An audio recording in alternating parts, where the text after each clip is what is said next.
The only thing I cannot automate out of this whole thing is me, but I can automate everything before you get on my show and after you get on my show. But these sales conversations, I still need to do them. I want to do them. I have fun doing them.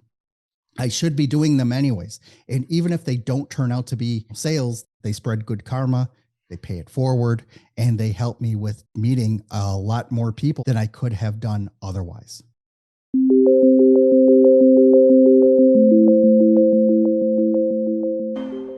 Welcome back to SEOleverage.com. My name is Gert Mellach. This is episode 101. And today I'm very lucky because we have an expert here, the podcast superhero, Jeff Mendelson. Welcome to the show, Jeff.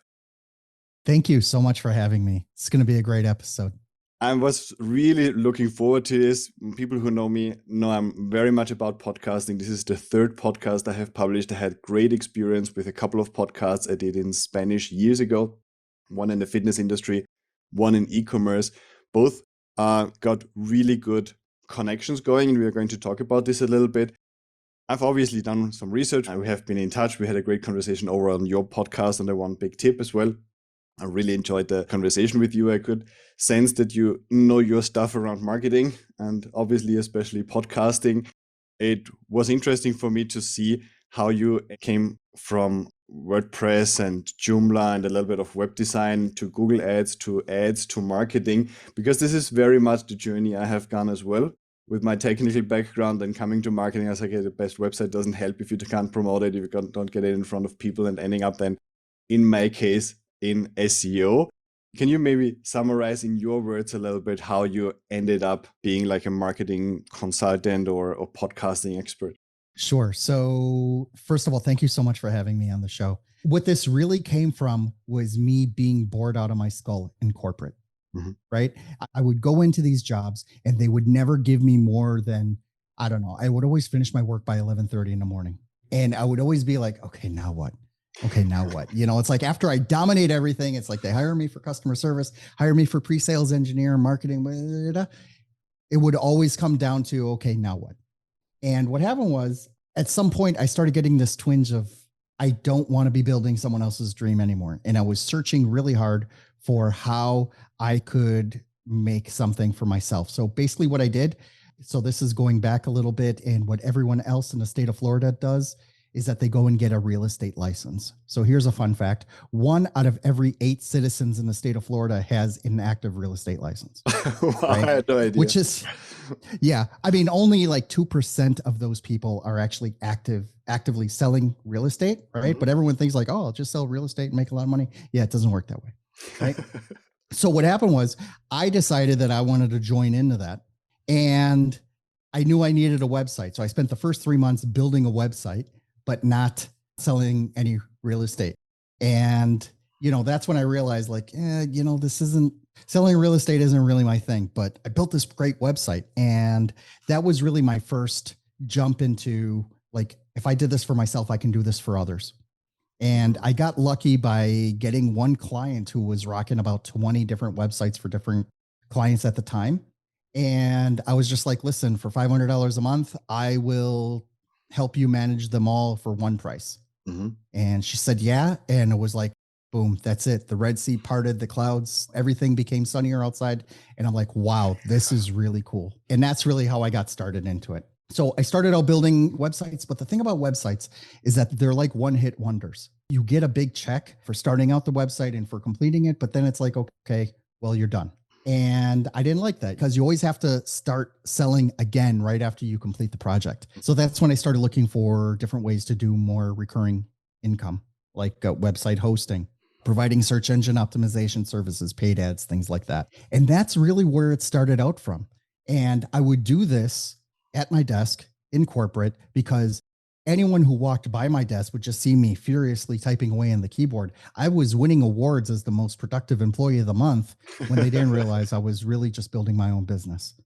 And when I got fired for the last time, that's where I was ready. I was ready to go out and really make a go of it. And I haven't looked back since. So basically what I did was I built a digital marketing agency with all the trappings of working with clients and working with contractors and like programmers in India and writers here in the US and in Europe, and really providing full service type of marketing to people. Mhm.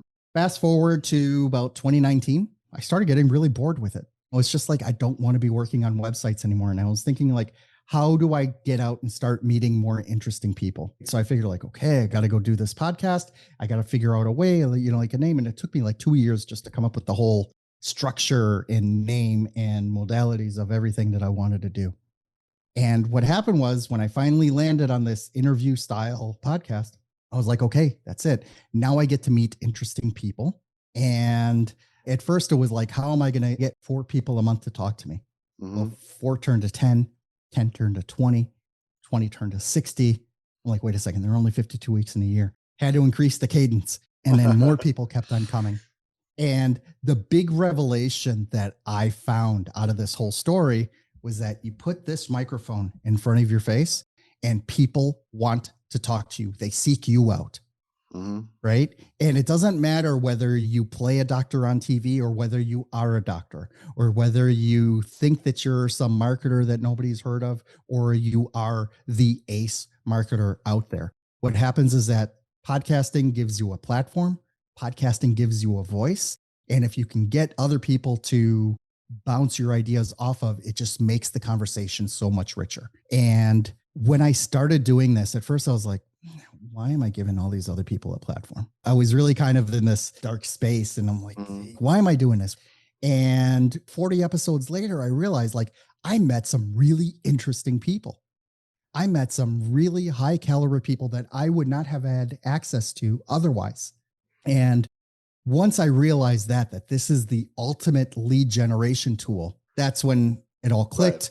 And I went full force into this because this really is the way of the future. All of the social networks or all of the channels are demanding audio and video, not just cute pictures of your desserts and not just great travel pictures that you, all the cool places you visited, but they really are demanding that you bring more value in the form of multimedia content to your channels. And this is probably the easiest way to do it for just about anybody. I think this is amazing. I think we have covered a summary of what I wanted to talk about today.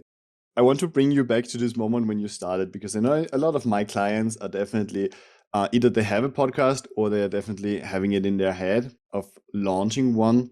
Everybody leverages the podcast in a different way. I think I want to take you back a little bit to this decision of getting a podcast. What was your first touch point with podcasts anyway? How did you first come across a podcast? Do you remember? So my big thing is that I've always been a fan of podcasts, but the ones that I would gravitate towards are the ones that would be these really value packed, like, hey, we have this ace pay-per-click guy and he's going to give you the whole download on everything that he does to make a great pay-per-click campaign. The only problem with that is that it's usually like an hour, hour and a half episode. And the only time I ever really had time to really listen to those and really pay attention is when I'm driving.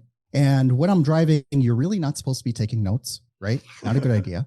I don't know. And also I would find myself doing it like when I'm driving my kids to Orlando, to go to Disney. Mhm. So the kids are bored, they're complaining in the car while I'm trying to concentrate on all of these value bombs that these people are dropping. And I was like, there's got to be a better way. So one of my core tenets is that I wanted to make a shorter form episode, right? So in order to do that, how do you pack enough value into a 10 to 20 minute conversation as opposed to a 45 minute to an hour conversation? I'm not saying that 45 minute to an hour conversations are bad. They're just not for me. Sometimes they can go a little bit long.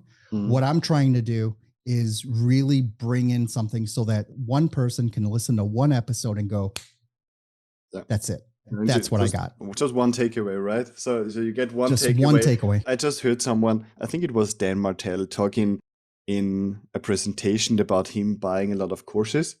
And he just says he just expects one takeaway. So if there's just one thing in a course you do or an episode you listen to where it's okay, I can take this away and make my business better with this idea, it's already enough. It's not necessary to take a lot of notes and get too much input you don't execute on. It's very often it's just one little tiny idea. I got one today from my mentor, and it was actually a book recommendation based on my current situation and what I want to improve. And he just said, I'll read this book. It's going to be great for you. And this is just one takeaway. It's like, right, the day is already a win, and you take this with you, right? You mentioned something I can really relate to, where you say, okay, this podcast, this gives you a platform to talk to a lot of interesting people. I'm a big believer of filtering what goes into your head. I didn't learn this before my 30s, unfortunately. Didn't get a lot of Right. crap into my head Same before. here, man. But I definitely, it started to be in my 30s where I consciously tried to expose myself to smarter things and smarter people and people at a different level, I think. So I'm trying to do this with getting coaching, getting into masterminds, talking to interesting people on the podcast, and clients are amazing. They're at a very, very good level across the board. But this is really interesting. Where it's like, okay, you have a platform to talk to interesting people. How do you get to talk to them? How do you establish this first contact? So there are a number of ways to do it. First of all, you can leverage your LinkedIn. I think all of us at our age have a pretty robust LinkedIn profile. We're connected to people above our pay grade, below our pay grade, and at our pay grade, right? That would be the first thing. So at least the way I started, friends and family, right? So not that I'm telling you to do this. Please do not go back and listen to my first episodes, right? But that's what those were, right? Those were people that I already knew, that I was already somewhat comfortable with, that were more forgiving if I messed up, stuttered, or what have you. And that's really a start. If you needed to do some training on it, another way is to just do a Facebook Live, but change the privacy to only me, right? So that this way, you get some practice looking at the camera, you get some practice talking to people, but it doesn't get broadcast anywhere. Nobody can see it. So those are really like ways to really get started. Now, after that, you have a plethora of podcast guesting directories like matchmaker.fm, Podmatch, Guestio, just to name a few. And basically what they're aiming to do is to match people like you who are hosting a podcast with people who want to be a guest and want to come on your show and give value as well. Then it just becomes a function of trying to figure out, okay, is this person interesting enough for me to talk to, or are they not? Right. And depending on how wide or narrow the scope of your show is, you can then make that determination if you're going to message 50 people, or if you're going to message 10, or just message 2. Because at the end of the day, you really want to make sure that you are talking to the right people at the right time, because there's nothing more boring, right, than talking to somebody who they're just not that interesting. No, you just go into that conversation with low energy. You come out of that conversation with low energy. It's going to come across, both in the way your guest is projecting and the way that you're trying to fight for things to say. I mean, yeah, I've had a few where it's just like, all right, dude, if you're not going to wake up, like, we're not going to use this. It's right? Really interesting. I try to, my personal filter is, am I really looking forward to this podcast? Or is this just to get another episode out? And I definitely did those in the past as well, where I said, okay, now we have another episode. I need someone. I haven't had someone on the show. I do a lot of solo episodes as well, just sharing my experience in SEO. But if this is a podcast like today, I was really looking forward to this. Some preparation, some thoughts I had about this show, etc. And I tried to do this like with my audience in mind. We have a small audience, but it's really consistent and it's really interested and engaged. And it's like, okay, what are the things I know from my conversations with my clients, for example, that they are interested in, right? And then when you really look forward to this, seems to be a good filter of who you should have on the show. The podcast directories have been working great for us as well, absolutely. And especially the beginning, when you're not really sure or a little bit shy, hardly had any guests on the show, and you want to reach out to some people, I think it can give you a lot of practice and experience as well. One of the interesting things, just an aside about those directories, is that every once in a while, I'd say about 1 out of every 5, you come across somebody that just puts their name, their title, and yeah, I can talk about sales, right? And you're just like, oh, dude, please leave me alone. And the people that put some effort into it, like, no, you don't just talk about sales. Like, yeah, I can talk about sales, but I'm not an ace salesman. You can talk about sales, but that's not your thing. Your thing is SEO. Yep. Right. So what happens is, you really need to figure out, like, A, what is your zone of genius, and being able to articulate it, because you don't want to go on any and every show. You want to be really targeted as well, because at the end of the day, these are all networking opportunities, whether it's Gert and Jeff talking about marketing, nerding out on all this stuff, or who will happen to be listening to this. So I'm trying to be conscious of your audience. And I'm also, a little bit conscious of mine as well, because I want both of our audiences to get some value out of it, even if there is just a little bit of an intersection and not a complete overlap. Absolutely. My personal criteria for podcasting directories, is how easy do they make it for you to become a guest. So my favorite these days, I'm not affiliated with them, but my favorite is Podmatch, because they make it really hard to become a guest. So you have to fill in, like it took me 10 or 15 minutes to filling in answers to questions, just so they could now match me better with other podcasts. And I find I'm getting really interesting opportunities. I did an SEO, pretty much a training podcast for professional cleaners via Podmatch, which was really interesting. It was an industry I was particularly looking for, but we had the most amazing conversation in an industry I had no idea about, but was still able to apply my SEO experience to their niche and what they could look for and what could look into. And it was amazing, like you say, for networking. So networking, as if this barrier, this obstacle you have when you want to reach out to somebody or connect with someone, you don't really know how to approach them. But sending someone an email and say, look, I have this podcast, about 100 episodes. I would love to have you on the show. Seems to be a really, really good entry point. What do you think? I agree with you 100%. So just to contrast this a little bit, I'm sure you get these all the time. How many LinkedIn messages do you get like, hey, I see that you're in the SEO space. Let's have a 15-minute conversation. It's like, no. No. Well, that's a hard no. And you're in Europe. I'm in the United States, right? How else would you and I have met otherwise? I don't get out of this room all that often. So it's not like I'm going to a networking event in downtown Miami. It's not like I'm flying to San Diego to traffic and conversions. And even if I did meet you at a convention like that, I would maybe get 90 seconds of your time and your business card. That's it. Now, when we do this kind of rapport, this kind of conversation, you and I are on the phone for 45 minutes to an hour, really getting to know each other. And you get to know my passions, you get to know my inflections, you get to know, hey, this Jeff is a really great guy. Or it could go the opposite. Who knows? I know I'm toxic to 1 out of 10 people anyways. So what happens is you're able to create these connections, and something, who knows, one of these days we may meet like in person, or I fly out to where you are. That's not outside of the realm of possibility. But the fact of the matter is, it is now the easiest method for you to reach out and contact somebody. Not only just somebody, I should say, but even people that you want to talk to. I'll give you an example. I interviewed Tyler Robertson. He's the CEO of Diesel Laptops. So he makes these laptops, those rugged laptops that you plug into commercial equipment, like commercial trucks, agriculture tractors, buses, things like that. The guy's the CEO of a $70 million company. Now, if I would have called him and just said, hey, I want to talk with you for 15 minutes, I would have gone through 3 gatekeepers and a no. But since we put this microphone in front of our faces, now we're able to talk. He's going to remember my name. He's going to remember that, yeah, this is the guy I had the really interesting conversation with, and we made great content together, and it's great. It's like, no, now I'm connected to him first degree on LinkedIn. I have a cell phone number. Don't tell him that. Right. It's like I have all the. It's going to be in the show notes. Yeah. Right. No, but that's the thing. By inviting these people onto the show, I'm collecting information. And then I'm thinking, as I'm talking with them, can Tyler be a potential client for my business? That's what it really comes down to. And if yes, then just sort of feel them out, and that's no different than an elevator pitch. You meet someone in an elevator, I bump into you at a convention, or we happen to be sitting next to each other at the airport. All of these, where the conversation really gets rich, is where we are exchanging value.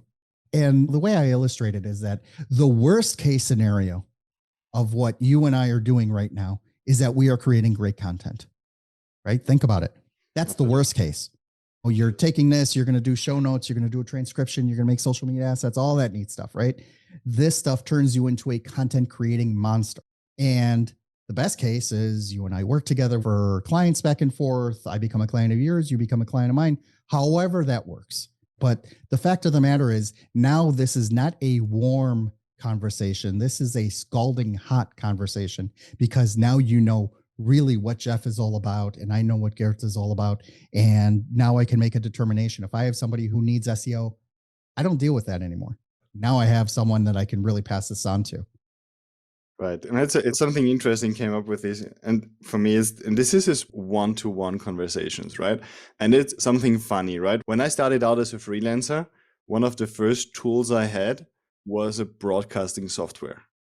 So my idea was capture as many email addresses as possible and send them automated emails. The more people, the better. The more services I can offer, the better. The more I can shoot out, the better. Every day another email, even better and even more, higher numbers, higher statistics, etc.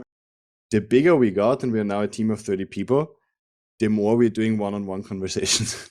So at this stage, I think we have our sales system. Obviously, we get the leads in, etc. But chances are that most leads that come in get a personal message from me. They might get a Loom video from me.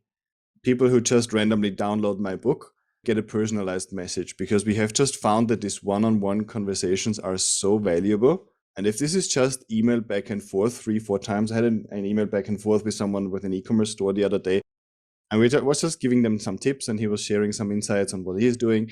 And that's fine. And the conversation stayed there, but we had a good time. And email, I think it was valuable for both. And it was one-on-one, right? And this podcasting just means, like you say, it's a conversation, but it's one-on-one. I was part of a local networking group at some point here in Madrid, and it was all small businesses, definitely not like the great, amazing conversations you have with big, successful 7-8 figure companies. But what I learned was this confidence build up is really one-on-one conversations. So even if there's a group and it's a local group with 15 people, unless you had like a few conversations, 10 minutes, 15 minutes here, 20 minutes there with one person individually, nothing happened. Nothing. Because there was just not enough trust there. There was just not enough knowledge about what the other person was doing. So this is why I like podcasting so much. Like you say, it's this one-on-one conversation. It's this specific focus here, and we can just do great stuff. I have one final conversation when it comes to networking, really, because I really want to keep this punty. Once you build your network, how do you keep it alive? Because you talk to a lot of people, you're connected with a lot of people, obviously connections cool down, I would say, and the person you had an interview with 2 years ago might not maybe remember you so well, or you really need to remind them, or maybe they don't open up an email if you send it 2 years later. How do you keep your connections alive? Do you have a system for this in place? Sometimes the manual system is really the best, right? So I really wanted to circle back to what you were talking about with the Loom video. So just to put the question out there, how many people have done what you've done, like send a Loom video to you in the past 30 days? Maybe Not one. many. Maybe one. Zero. Maybe one is 0 to 1, right? So the fact that you took the time to do that really makes a positive impression. Now, even if you were to mix in some LinkedIn automation with setting aside an hour or 3 hours a week in order to just crank out these 1-minute videos to all of these people, that is a necessary sales activity that you and I need to be doing, right? So there are definite ways that you can make that happen. Have Zapier add each new connection to a spreadsheet so that you'll remember to go back and go and message these people. It doesn't necessarily need to be time sensitive. People will remember that. You know, the fact that you took the time, you read their profile, you mentioned something that's in their tagline, you mentioned their name, because anyone can smell and taste a canned Loom video at any one time. But the second it's like me taking the time to learn how to pronounce your first name, and the fact that I nail it, you know, in that video, you're going to remember, yeah, this guy, Jeff, yeah, he's cool. Right. So what happens is just being able to put those processes in place. It doesn't necessarily need to take an inordinate amount of your time. What it does require is intention, right? Because it just requires you to be intentional and to have a process in place so that you're not flailing. Like when you open up your LinkedIn and you want to start sending out these videos, that you already have a list and you're not wasting time going through the 150 messages that happen to be in there. If you have a list and you know exactly who you need to message and what you need to say and why it's important, those are very easy things to put together. And even if you're not going to do it like with Zapier, you can have your assistant maybe do it for you, you know, like put in a call list for something that you do Thursday afternoons before you go pick up your kids from school, whatever it is, right? Just being able to go out there and create those kinds of relationships, people will remember you. I just had a conversation today for someone that I interviewed a year and a half ago. He came back into the market for podcast guesting services, and he remembered me and he was set up a time to speak with me. Why? Because he had a great positive impression a year and a half ago. Wow. Right. which was great. It was a complete surprise. All of a sudden I opened up my calendar. Oh, I have a call at 2:00, with this guy. I remember him. Right. And he remembered very fondly our conversation that we had a long time ago. And I think that's probably the best form of flattery, because I, like you, very much am playing the long game here, because there is no formula for X number of episodes equals Y number of dollars, right? It just doesn't work that way. I get these questions all the time. Well, how much do you make from your podcast? It's like, well, some months are tens of thousands. Other months are, goose egg, nothing. But, what happens is that it's still the game. It's still the intention. It's still the process. Because even if I stopped taking interviews today, first of all, I have 6 months worth of content in the can, right? So even if I stopped interviewing today, I still have enough content through June. So I have enough there. But also just being able to think about, okay, like, how is this going to benefit me? How is this going to benefit my guest? And it's so much easier to do it when you have a process in place, just like McDonald's, right? There was a whole training process and they told you exactly what to do. Step 1, step 2, step 3, step 4. And then you were able to produce 12 hamburgers at the same time. And that same formula happens here, happens in Madrid, happens in Taipei, right? So it's no different than the type of content that you and I are creating here. We're recording this conversation, then you send it off to your video guy, or you send it off to your audio guy, and then your content creation person, will go and write the blog post about it. Your social media writer will make social media notes, things like that. It's all part of the process. At the end of the day, you should not be the one writing all this and spending another 4 hours editing this. You should be handing this off to somebody else. Absolutely. Right. And that's what really makes this interesting, because the only thing I cannot automate out of this whole thing is me. But I can automate everything before you get on my show and after you get on my show. But these sales conversations, I still need to do them. I want to do them. I have fun doing them. I should be doing them anyways. And even if they don't turn out to be sales, they spread good karma, they pay it forward, and they help me with meeting a lot more people than I could have done otherwise. Awesome. Amazing. I'm definitely big on processes. Just this Loom video, we just set up the process and this just works. You don't have to think about it. So it's like automating what you can. I think it's a good moment to look a little bit behind the scenes, and a big shout out to Trisha making the write-ups, Eloisa doing the auto editing, Christina managing the process. So thank you so much. My team is the best. It's definitely great because you focus on the networking part, you focus on the conversations, you focus on getting guests invited on the show you have great conversations with, and you don't have to worry about the rest. So just upload this file into my Drive folder, give my team a heads up on Slack, and they take it from there, prepare the content, make sure this gets produced, and then upload it and repurposed and everything else. And I think especially if you're the business owner and you're doing the show, it's really important to focus on those things only you can do. And this is just also the networking part. Your team can't do the networking for you. I think this is where a lot of people get it wrong as well, where they have an assistant do all the networking stuff on LinkedIn and say, okay, they are going to establish some conversations, etc. It's not going to be the same. And you can, like you say, you can smell those canned responses and stuff like that and say, okay, there's not really any value in the conversation. What I personally do is I just mark them as spam and delete them from my contact list if I can figure this out. But you are going to identify what is a real serious conversation that actually is going to add long-term value. I think this is exactly really, really great. I want to really cap this off here, recap a little bit what we talked about. So this was really a great, I think, masterclass of a pro podcaster here. I really appreciate. So podcasting, first of all, establishing a platform where you have your microphone in front, giving you some authority to actually be able to talk to amazing people, have a great time, make this connection happen in a one-on-one conversation with people.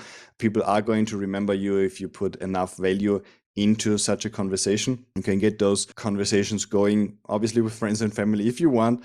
Otherwise, podcast directories, we're going to link to them over at seoleverage.com/podcast. This is episode 101 with Jeff Mendelson.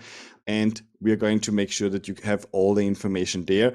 We are going to have to invite you back, Jeff, a little bit later, because we need to dive into other topics around podcasting. I know that are interesting. You have a lot of experience with monetization and other topics here. I will have to have you back. I'm definitely also already looking forward to this conversation.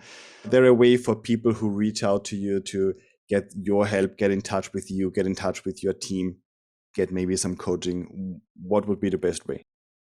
Sure. So the social network that I'm most active on is LinkedIn. Mhm. You can definitely connect with me there. Pretty easy to find. If you go to my website, jeffmendelson.com, it has all of the information regarding coaching, the podcast production, and of course, it's the home of the One Big Tip podcast as well. So you can definitely check out the episodes from there as well.